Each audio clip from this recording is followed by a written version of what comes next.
बिस्मिल्लाहिर्रहमानिर्रहीम 8611 unit 3 teaching strategies to promote critical thinking कि teaching के दौरान कौन सी स्ट्रेटजी अपनाई जाएं जो क्रिटिकल थिंकिंग को प्रमोट करें, टीचर के लिए भी और स्टूडेंट्स के लिए भी बेनिफिट हों ताकि वो क्रिटिकली सोचें।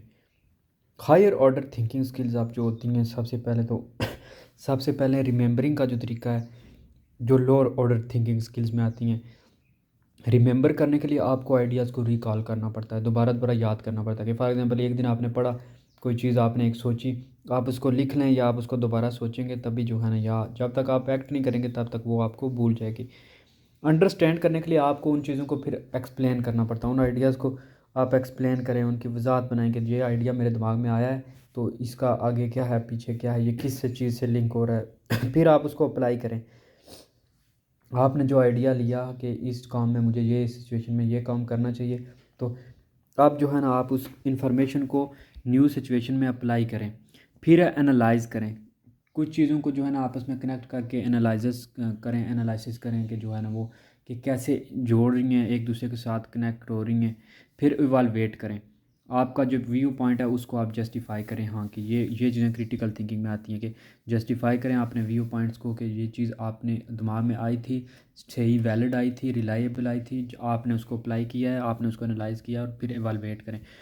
अब हायर ऑर्डर थिंकिंग स्किल्स में क्या है कि आप क्रिएट करें कि नया वर्क को जो है ना वो प्रोड्यूस करें, तभी जो है ना आपकी क्रिटिकल थिंकिंग और ये सब चीज़ें उसमें ज़ाहिर होंगी। Higher order thinking skills are needed by every individual to lead a successful life. तो अब थिंकिंग इम्प्रूवमेंट ज़रूरी है हर इंसान के लिए, क्योंकि थिंकिंग के ज़रिए आप प्लानिंग करते हो, आप लाइफ को लेके चलते हो। तो इसलिए हर इंडिविजुअल की लाइफ को सक्सेसफुल लाइफ गुजारने के लिए हायर ऑर्डर थिंकिंग स्किल्स होने ज़रूरी हैं। Teaching and learning in 21st century there is more information available for learners who than ever before. तो अब 21st सेंचुरी में बहुत स्टूडेंट्स के लिए बहुत आसानियाँ आ गई हैं। तकरीबन टीचर्स के लिए काम टफ़ से टफ़ होता जा रहा है, लेकिन स्टूडेंट्स के लिए अल्हम्दुलिल्लाह बहुत आसानियाँ आ रही हैं, क्योंकि स्टूडेंट जो है ना आप या टीचर से नहीं समझ आ रही तो ऑनलाइन कहीं से जो है ना वो डाटा ले सकते हैं, इंफॉर्मेशन ले सकते हैं। The pace of social change continues to increase. माशरे में बहुत ज़्यादा तब्दीलियाँ आ रही हैं और तेज़ी से आ रही हैं, इनक्रीज़ हो गई हैं। लोग ज़्यादा से ज़्यादा डेवलप हो रहे हैं, जल्द से जल्द जो है ना लोग अमीर हो रहे हैं, जल्द से जल्द जो है ना लोग रंग यानी 6 6 मंथ साल साल में लोग जो है ना वो बिल्कुल चेंजिंग इतने हो जाते हैं कि समझ नहीं आती कि कैसे जो है ना वो इतनी जल्दी से हो गया। The universe is becoming a connected whole more than ever before. तो दुनिया भी कनेक्ट हो रही है, क्योंकि दुनिया में आप social media, internet, webinar, seminar, इस तरह की चीज़ें, कॉन्फ्रेंसेज हो रही हैं, ऑनलाइन चीज़ें हो रही हैं, न्यूज़। तो ये इनके थ्रू जो है ना दुनिया कनेक्ट हो रही है, पता चल जाता है फ़ौरन ही कि दुनिया में कब कहाँ क्या हो रहा है, किस मुल्क में क्या हो रहा है। Over mass media shows done on us with its so called expert discourse. तो जो मैस मीडिया है जो हमें वो सिर्फ वही चीज़ें शो कराते हैं जिनमें वो एक्सपर्ट होते हैं कि हम इनमें एक्सपर्ट हैं, हम दुनिया की न्यूज़ आपको सुनाते हैं, खबरें सुनाते हैं।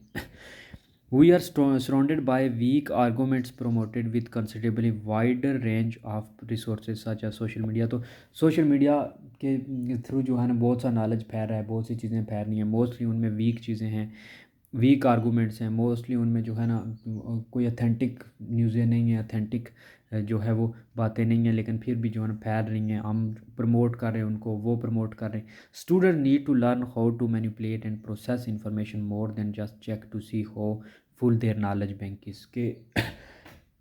अब स्टूडेंट को चाहिए कि जो उनको इन्फॉर्मेशन मिले उसको वो प्रोसेस करें, उसके बारे में जांच पड़ताल करें, मैनिपुलेट करें उसको। ये नहीं है कि वो अपना नॉलेज कहेंगे मेरा नॉलेज इंक्रीज़ हो गया मैं इसको आगे फैला देता हूँ, बेशक वो गलती क्यों ना हो। Cooperative teaching and learning, cooperative मिलजुल के यानी कोऑपरेट करना। Cooperative teaching and learning gained its strength with the emergence of two major schools of thought. One is constructivism and the other is connectivism. तो दो स्कूल जो थे, कंस्ट्रक्टिविज़म और कनेक्टिविज़म, ये इन्हों की वजह से जो है ना वो ये जो डिस्कशन मेथड या कोऑपरेटिव लर्निंग यानी स्टूडेंट टीचर का मिल के पार्टिसिपेट करना एक गोल के लिए, एक चीज़ के लिए, तो वो बड़ा इम्प्रूव हो गया है। Cooperative teaching and learning is an approach to group work. तो इसमें क्या आप ग्रुप वर्क जो है ना that minimize the occurrence of unpleasant experience and maximize the learning with a sense of achievement. तो ये जो है ना मिलजुल के काम करना बड़ा जो है ना इंक्रीज़ हो गया है, मैक्सिमाइज़ हो गया है, group work, team work, student teacher participate कर रहे हैं, मिलजुल के काम कर रहे हैं, एक दूसरे के आइडियाज़ को जो है ना के ख्याल कर रहे हैं, सुन रहे हैं, उनके आइडियाज़ को जो है ना वो इज़्ज़त दी जा रही है, रिस्पेक्ट दी जा रही है, हर टीचर को स्टूडेंट को अपने अपने लिहाज से जो है ना वो परफॉर्मेंस करने का मौका मिल रहा है। To accomplish their group task student must exchange ideas. तो अब स्टूडेंट भी आइडियाज़ को एक्सचेंज कर रहे हैं, प्लानिंग कर रहे हैं और सॉल्यूशन प्रपोज कर रहे हैं कि ये प्रॉब्लम है तो इसका ये सॉल्यूशन हो सकता है। Thinking through an idea and presenting it collectively can be very helpful and understand by others in a better way. तो ये इस तरह क्या होता है कि अगर 30 लोग हैं तो 30 लोगों में से जो है ना वो हर बंदा आइडिया देता तो हो सकता है एक दो का आइडिया इतना अच्छा हो कि आपको जो है ना वो जो काम आधे घंटे में हो रहा था वो 5 मिनट में हो जाए। तो वही ना अब्राहम लिंकन ने कहा था कि अगर आपके पास भी $1 हो, मेरे पास भी $1 हो, तो हम दोनों अगर एक्सचेंज करें तो हमारे पास एक एक डॉलर ही रहेगा। लेकिन अगर एक आइडिया आपके पास और एक आइडिया मेरे पास हो तो हम उसको एक्सचेंज करें तो हमारे पास एंड पे दो आइडियाज़ होंगे, या दोनों के पास दो दो आइडियाज़ होंगे। तो ये होता है team work, group work, ideas power. Such interaction promote intellectual growth. The exchange of different ideas and viewpoints can enhance the growth and inspire broader thinking. तो ये चीज़ें जो इंटरेक्शन इस तरह के होते हैं ये ब्रॉडर थिंकिंग को, व्यू पॉइंट्स को और जो है ना हाई क्रिटिकल थिंकिंग पे जो है बंदे को कंपेल करते हैं कि वो सोचे इस बारे में, उसके सोल्यूशन को जब इज़्ज़त मिलेगी तो वो और चीज़ों को बेहतर करने की कोशिश करेगा। Deeper level of cooperative learning. हाँ, पॉजिटिव इंटरडिपेंडेंस अब क्या है, पॉजिटिव यानी सब मिल के एक दूसरे पे डिपेंड करते हैं, लेकिन उसमें ये नहीं होता कि मैं काम नहीं करूँगा वो करेगा तो ठीक है जो है ना वो होगा, मुझे काम नहीं करना पड़ेगा, इस तरह की नहीं, बल्कि पॉजिटिव हो, सब मिल के काम करें, सब जो है ना ability to rely on one another to achieve the goal. तो वो एक दूसरे पे हों, अच्छी रिलायबल हों, लेकिन जो है ना इस तरह ना हों कि वो फेल हो जाए। एक बंदा जो काम नहीं करेगा उसको जो है ना उसका नताइज भी भुगतने पड़ेंगे, इसलिए पॉजिटिव इंटरडिपेंडेंस होनी चाहिए, सब अपना अपना काम करें, अपने हिस्से का काम करें ताकि जो कंसिक्वेंसेस हैं वो पॉजिटिव आएँ।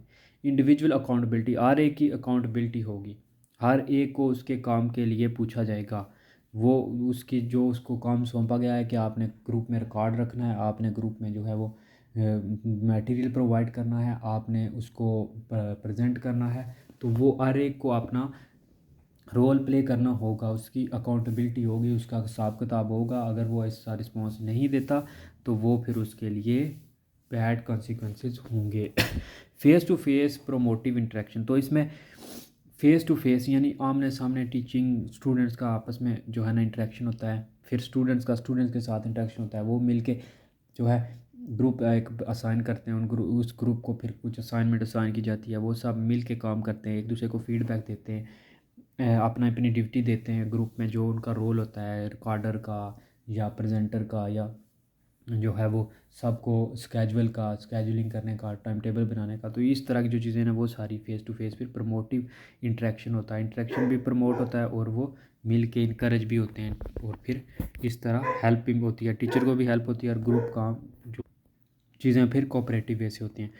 Appropriate use of collaborative skills, तो इसमें आप स्टूडेंट्स को जो है ना इनकरेज किया जाता है ताकि वो डेवलप कर सके, प्रैक्टिस करें, ट्रस्ट बिल्डिंग कम्युनिकेशन हो और कन्फ्लिक्ट मैनेजमेंट स्किल्स के, उनको कोई कन्फ्लिक्ट अगर है स्टूडेंट्स के दौरान आपस में या टीचर से कोई जो है ना उनको प्रॉब्लम है तो वो फिर उनको स्किल आती है कि वो उसको चीज़ों को मैनेज कर सकें, स्टूडेंट भी सीखते हैं, टीचर भी बहुत सीखता है इसमें। Appropriate use of collaborative skills में कोलैबोरेट करते हैं वो मिलजुल के जो है ना वो एक काम प्रोफेसर अंजाम देते हैं। ग्रुप प्रोसेसिंग होती है क्योंकि टीम मेंबर्स होते हैं तो उनको अलग अलग काम जो है ना वो असाइन किए जाते हैं, वो एज अ टीम वर्क करते हैं, अपनी आइडेंटिफाई करते हैं चेंजेस को जो उनके फंक्शन में होती हैं और अफेक्टिवली फ्यूचर में उन पे फंक्शन करते हैं, जो आपके ग्रुप है उसको प्रोसेस करके चीज़ों को जो है वो अप्रोप्रिएटली एक्यूरेटली जो है ना वो प्रिसाइजली उन पे एक्ट करते हैं। Reasons for adopting cooperative learning, अब कौन से रीज़न हैं जिनकी वजह से वो जो है ना अडॉप्टिव कोऑपरेटिव लर्निंग हो रही है।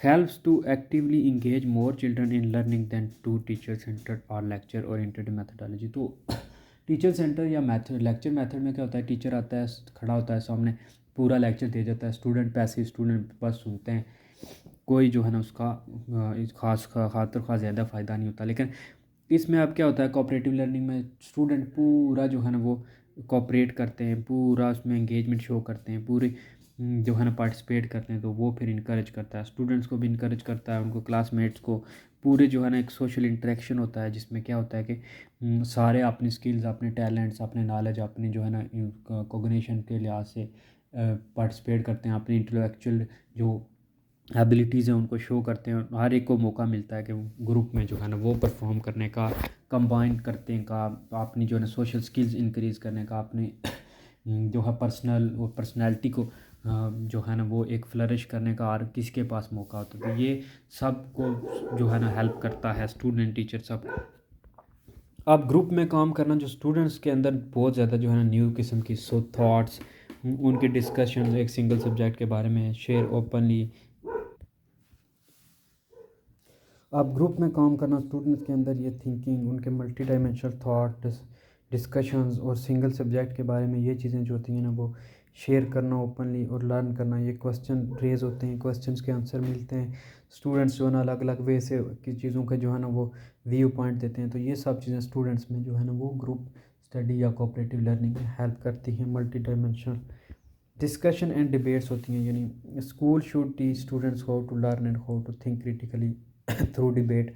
तो डिबेट्स होती हैं आपस में जो है ना वो स्पीचें होती हैं, बातचीत होती है, डिस्कशन होती है। तो इसके थ्रू जो है ना वो स्टूडेंट्स के अंदर क्रिटिकल थिंकिंग आती है कि वो हर बंदा जो है ना अलग वे से सोचता है। फिर कुछ स्टूडेंट फॉलो करते हैं कुछ अच्छी चीज़ों को कि जो है ना उसने वाकई में कोई यूनिक सोचा है, यूनिक सोचना चाहिए, उसको अप्रिसिएशन मिला है।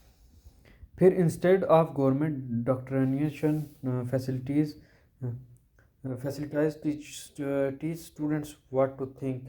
तो स्टूडेंट्स को ये भी बताना चाहिए कि व्हाट टू थिंक, किस तरह जो है ना वो पॉजिटिव सोचना चाहिए, पॉजिटिव जो है ना वो चीज़ें रहनी चाहिए मोस्टली। और उस चीज़ में से पॉजिटिव अपने फ़ायदे की चीज़ निकालें, अच्छी चीज़ निकालें, ये चीज़ उनके अंदर होनी चाहिए। इस तरह पॉजिटिवली सोचें, अच्छे से सोचें। If we only make them listen and watch passively, the students are being made just another brick in the wall instead of teaching them how to construct their own knowledge. तो अगर आप ये चाहते हैं कि लेक्चर देंगे, ठीक है, स्टूडेंट सुनते रहें, पैसिवली स्टूडेंट चुप बैठे रहें, तो वो फिर आप एक स्टूडेंट या एक कोई माशरे में चेंज लाने वाला बंदा नहीं बना सकते आप। फिर वो एक ईंट बना रहे हैं जो वॉल में बस लगाई जा सकती है। When they receive conflicting information they are unable to sort through it. तो वो फिर जब भी सिचुएशन आएगी वो उसमें फिर टूट जाएंगे, ब्रोकन हो जाएंगे, ब्रोकन फील करेंगे, वो उसको टैकल नहीं कर पाएंगे, उस सिचुएशन को जो है ना वो सॉल्व रिजॉल्व नहीं कर पाएंगे, क्योंकि उनमें क्रिटिकल थिंकिंग नहीं है, उनको थिंकिंग का मौका नहीं दिया गया, उन्हें बस डराया क्या है, उन्हें पनिशमेंट का जो है ना वो फेयर था उनके अंदर, जो है ना वो स्केर्ड रहे हैं हमेशा। क्योंकि जो है ना उन्हें टीचर ने कभी जो है ना पनिशमेंट, पेरेंट्स ने पनिशमेंट दी, पनिशमेंट, तो इस वजह से जो है ना उनके अंदर वो सालियत ही नहीं पैदा होती। वो सालियत होती तो खैर ज़ाइन तो होते हैं, लेकिन वो डेवलप नहीं होती। True learning takes place only through critical discourse. तो जो सही लर्निंग है वो क्रिटिकली चीज़ों को ऑब्जर्व करने से ही आती है। क्रिटिकली डिस्कोर्स अब क्या होता है, discussion and debate provide the potential for independent dynamic and free thoughts and dialogue. तो आप जब आपस में डिस्कशन करते हो, डिबेट करते हो, इससे सबसे पहले तो आपका कॉन्फिडेंस तो बूस्ट हो जाता है, फिर आप इंडिपेंडेंट हो जाते हो और आप डायनामिक फ्री थॉट देते हो, डायलॉग देते हो कि जो आपको हेल्प करते हैं लाइफ में फ्री सोचने में, कि आपका उसका अपनी सोच है, मेरी अपनी सोच है, उसका अपना ओपिनियन है, तो अपना अपना ओपिनियन रखता है बंदा। क्रिटिकली जो डिबेट है वो इजीली कंट्रोल भी नहीं हो सकती, and it's processes ask for active thinking. तो इसके जो प्रोसेस है वो एक्टिव थिंकिंग के लिए जो है ना वो हेल्प करते हैं। तो क्रिटिकली डिबेट को जो है ना वो इजीली आप कंट्रोल भी नहीं कर सकते। ये जो है ना ये आस्क फॉर एक्टिव थिंकिंग के लिए जो होते हैं क्रिटिकली डिबेट किए जाते हैं, ताकि आपके माइंड में जो है ना वो नई नई चीज़ें आएँ और आप एक डिफरेंट वे से सोचें, और किसी से जो है ना एक किसी की सोच आपके अंदर ना हो, बल्कि आप खुद का एक मॉडल, एक रिफ्लेक्शन पेश करें।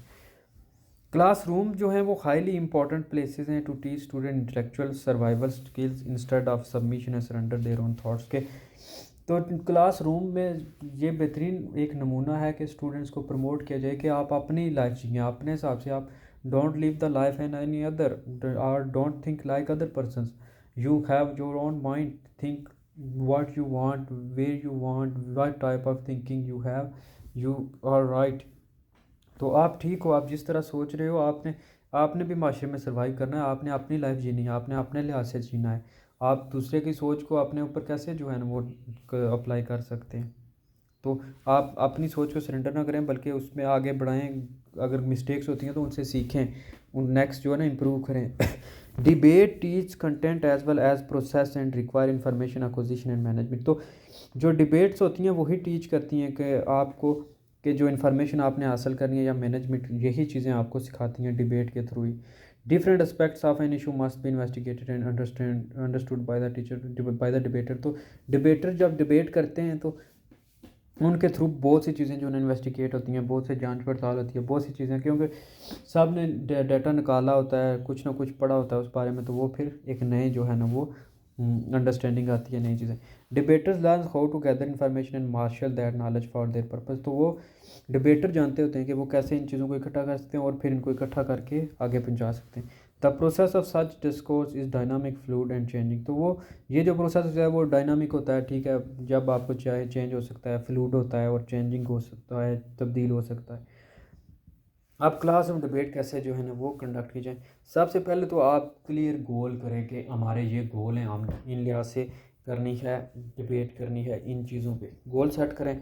फिर प्रिपेयर करें, क्वेश्चन कुछ प्रिपेयर करें एज पर स्टूडेंट्स इंटरेस्ट के, स्टूडेंट्स के लिहाज से या लेवल ऑफ नॉलेज के लिहाज से, कि 9th-10th का बच्चा है तो उस लिहाज से उसके कुछ क्वेश्चन दें उसे, या उसे कुछ क्वेश्चन बताएं कि इनका आंसर फाइंड करें, इनके बारे में वो डिबेट करेगा। Communicate the rules and expectations. तो उनको बताएं कि ये रूल हैं आपके, इतने रूल पे जो ये इस तरह उतरेगा, वो एक्सपेक्टेशन उनको बताएं कि इतने इस तरह जो उतरेगा उसको इतने मार्क्स मिलेंगे, इतने नंबर मिलेंगे, इतना उसको जो है ना वो इस ग्रेड का होगा। Help making mix diverse group. तो उनको हेल्प करें ताकि वो डिफरेंट पर्सपेक्टिव से चीज़ें को पेश करें। होल क्लास को इंक्लूड करें, किसी को जो है ना वो मिस ना करें। Help bringing in relevant information, और हेल्प करें ताकि जो है ना वो रेलिवेंट इन्फॉर्मेशन इकट्ठी करें। ऐसे ही नहीं जो कि टॉपिक दे दिया, ठीक है, कुछ बुक से उठा लिया या किसी जो उनको मिला वो, बल्कि वो रेलिवेंट हो, उस टॉपिक के रिलेटेड हो।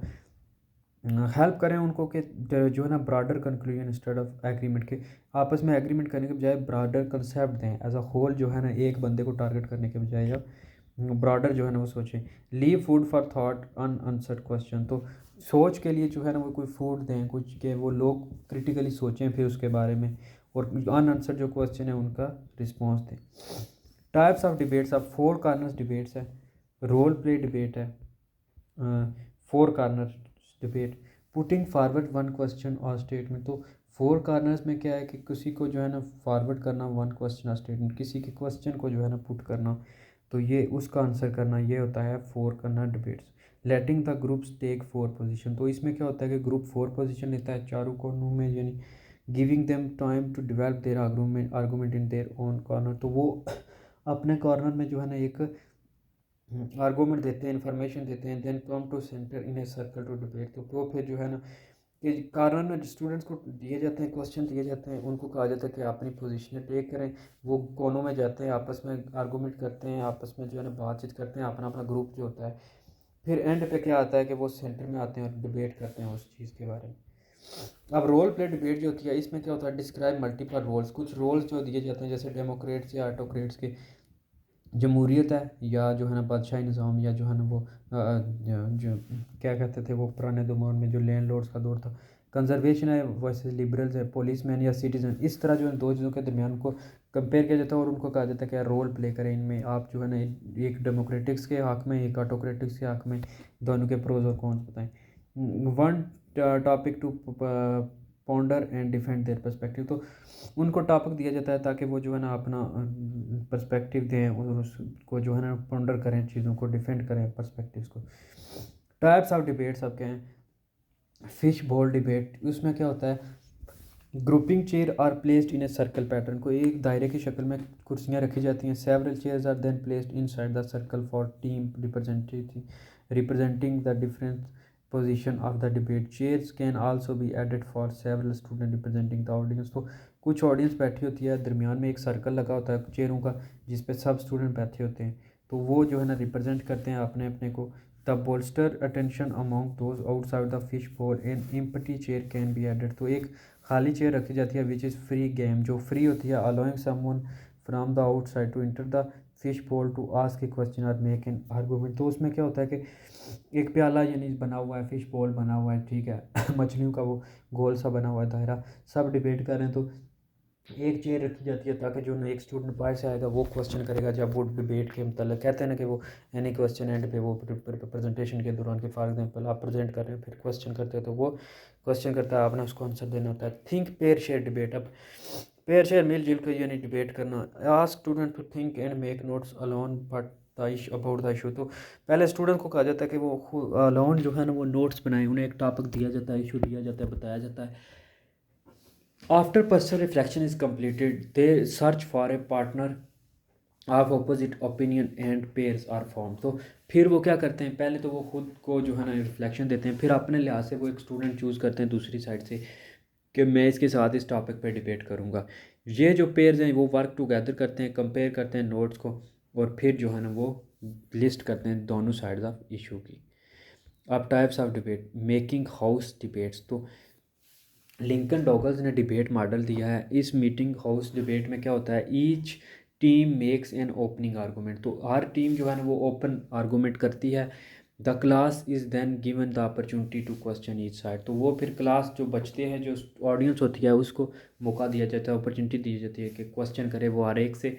Professor serve as a moderator ensuring each side gets an equal amount of time to argue. तो इसमें क्या होता है कि प्रोफेसर सिर्फ ये जो टीचर होता है वो सिर्फ ये जस्टिफाई करने के लिए होता है कि दोनों साइड को पूरा मौका मिला है, दोनों साइड को जस्टिफाई करने का, पूरा पार्टिसिपेट करने का। वो सिर्फ पार्टिसिपेशन देखता है, सबने पार्टिसिपेट किया है, किसने जो है ना अच्छे डोमिनेटिंग क्वेश्चन किए हैं, किसने किसके क्वेश्चन अच्छे नहीं थे, किस स्टूडेंट को जो है ना वो कार्ड दिया टू ई स्टूडेंट। तो वो प्रोफेसर जो है ना साइन करता है स्टूडेंट्स को कार्ड, तो वो स्टूडेंट्स वो फिर इस श्योरिटी करता है कि सब ने पार्टिसिपेट किया है, क्वेश्चन हुए नहीं हुए। Problem solving debate. अब इन्वॉल्व्स 8 स्टूडेंट। इसमें मोस्टली 8 स्टूडेंट होते हैं। 4 स्टूडेंट जो है ना वो दो टीम्स होती हैं, एक टीम को 4 स्टूडेंट दिए जाते हैं, दूसरी को 4।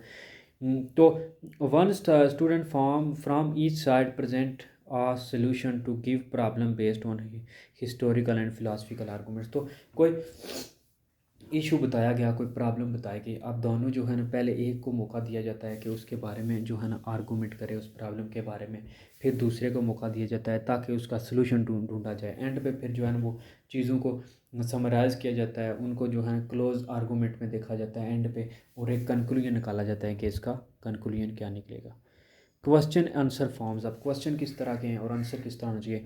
क्वेश्चनिंग जो है ना वो बड़ा क्रिटिकल रोल प्ले करते हैं कि instructor structure the class environment के, उसमें जो है ना वो किस तरह जो है ना इंस्ट्रक्टर जो था, वो जो टीचर था, उसने इंस्ट्रक्ट किया क्लास को, कैसे जो मैनेज किया, कंटेंट को कैसे ऑर्गेनाइज किया, कैसे जो है ना वो ऐसे इंफॉर्मेशन को एस्टिमेट किया और एंड डिस्कस इन क्लास, और क्लास में डिस्कस किया। तो ये सारी चीज़ें क्वेश्चन, उस जो आपने क्वेश्चन दिए ना वो बड़ा मैटर करते हैं कि आपने किस लिहाज से क्वेश्चन दिए हैं, और स्टूडेंट ने उन पर कितनी काम किया है, कितनी इन्फॉर्मेशन निकाली है, और कैसे उनको आंसर किया है। If teachers and student utilize question effectively, students will discover that the question is very valuable learning tool. तो अगर स्टूडेंट्स को ऐसा, वो फिर स्टूडेंट जान जाते हैं कि क्वेश्चन बड़ा वैल्यूएबल रोल प्ले करते हैं, क्योंकि आपको जब क्वेश्चन पता होगा तो आप चीज़ों के उनके आंसर ढूंढेंगे तो आपको ऑटोमेटिकली बहुत सी चीज़ें क्लियर हो जाएंगी, और आप उनके बारे में फिर उनको बढ़ा चढ़ा सकते हो। तो क्वेश्चन जो थे ना वो स्टूडेंट्स क्रिएशन में जो है ना क्रिटिकल थिंकिंग में बड़ा अहम रोल अदा करते हैं। क्लासरूम असेसमेंट टेक्निक्स अब दो तरह की, इंफॉर्मेटिव असेसमेंट है और सुमेटिव असेसमेंट। तो क्लासरूम जो फॉर्मेटिव है उसमें classroom assessment technique that respond directly to concern about deeper level of learning and higher order thinking. तो जो फॉर्मल असेसमेंट है उसमें सिर्फ फॉर्मेटिव जो है उसमें आपको डायरेक्टली कंसर्न देखा जाता है कि स्टूडेंट्स की कि उनकी लर्निंग कितनी डीप गहरी है और उनकी हायर ऑर्डर थिंकिंग स्किल्स कैसी हैं। जबकि जो समेटिव है उसमें जो है ना thinking with respect to psychomotor cognitive and affective domains. तो साइकोमोटर कॉग्निटिव और यानी ब्लूम टैक्सोनॉमी के अकॉर्डिंग जो है ना समेटिव में देखा जाता है कि आपकी जो है वो कॉग्निटिव स्किल्स कैसी हैं, आप इफ़ेक्ट कैसे करते हो, आप फिर बॉडी लैंग्वेज साइकोमोटर कौन सी हैं, ठीक है। ये क्या करते हैं, helps to improve the process. जो फॉर्मेटिव है, जो समेटिव है वो assess the further plan, further plan आपने कैसे करना है। फिर इंडिविजुअल असेसमेंट और ग्रुप असेसमेंट। इंडिविजुअल में सिंगल बंदा के एवरी स्टूडेंट, हर स्टूडेंट को आप मोनिटर करते हो, इवालुएट करते हो, उसके काम को देखते हो। आप देखते हो कि उसने कैसे डिस्कशन किया, आपने इंडिविजुअल टेस्ट लेते हो, आप उसके क्वेश्चन और पजल देते हो उसे, उसका जो है ना उससे पूछते हो, उससे क्वेश्चनिंग करते हो, इंटरव्यू करते हो, तो उसके थ्रू जो है ना इंडिविजुअल की जो असेसमेंट करते हो एक इंडिविजुअल से। ग्रुप असेसमेंट में क्या होता है, आप specific criteria regarding corporation, communication, collaboration and team work, वही डिबेट वगैरह जो है ना ऑर्गेनाइज कर दी, तो पूरे ग्रुप का आपने जो है ना बहुत से स्टूडेंट्स का कारकर्दगी देख ली, उनकी परफॉर्मेंस देख ली। ये होता है ग्रुप और individual assessment. Performance based assessment. In performance based assessment, the tasks should clearly and explicitly assess the targets which are being measured by the teacher. तो टीचर जो है ना वो मेजर करता है कि असेस करता है कि स्टूडेंट्स ने कैसे जो है ना क्लियरली और बिल्कुल रोशन अंदाज में, बिल्कुल साफ वाजिया तौर पे जो है ना वो टारगेट्स को असेस किया है, चीज़ों को। The degree to which evidence and theory support the interpretation of test score entailed by propose uses of test. तो जिस तरह वो थ्योरी या एविडेंस प्रोवाइड करते हैं, इन चीज़ों को इंटरप्रेट करते हैं, वजाहत करते हैं उनकी, वही बताता है कि उनके जो है ना वो यूजेस ऑफ टेस्ट के यूजेस बताता है, और जो टेस्ट हैं वो काम कितने आए हैं, उन्होंने कैसे परफॉर्म किया, ये परफॉर्मेंस उनकी बताता है। टास्क जो है ना शुड अंडरस्टैंडेबल, क्लियर होने चाहिए, क्राइटेरिया फॉर स्कोरिंग भी क्लियर होना चाहिए, फेयर होना चाहिए, हर चीज़ जो है ना वो ऑब्जेक्टिवली, टीचर बिल्कुल फेयर रहे, वो उसके नज़दीक जो है ना एक टीचर के जो है ना वो नियर सब कुछ बैलेंस हो, सब कुछ जो है ना फेयरली हो, सब स्टूडेंट जो है ना इक्वल हो, इक्विटी हो, तो वो फिर जो है ना फेयर डिसीजन करेगा किसने कितना क्राइटेरिया सब टेस्ट के लिहाज से असेसमेंट करे। एडिशन में क्या है कि इस तरह के जो टेस्ट हैं वो स्टूडेंट्स को ऑप्शन देते हैं कि वो पार्टिसिपेट कर सकेंगे, उनके वो स्कोर, उनको मोटिवेशन मिलती है, वो फिर जब आप असेस करते हो तो उनको इनक्रेज करते हो, मोटिवेशन मिलती है, वो नेक्स्ट जो है ना प्रॉपर असेसमेंट के थ्रू उनको आप नंबर लगाते हो, तो वो फिर अप्रिशिएट, उन्हें इनक्रेज करता है, मोटिवेट करता है इन चीज़ों को। That's all in unit 3।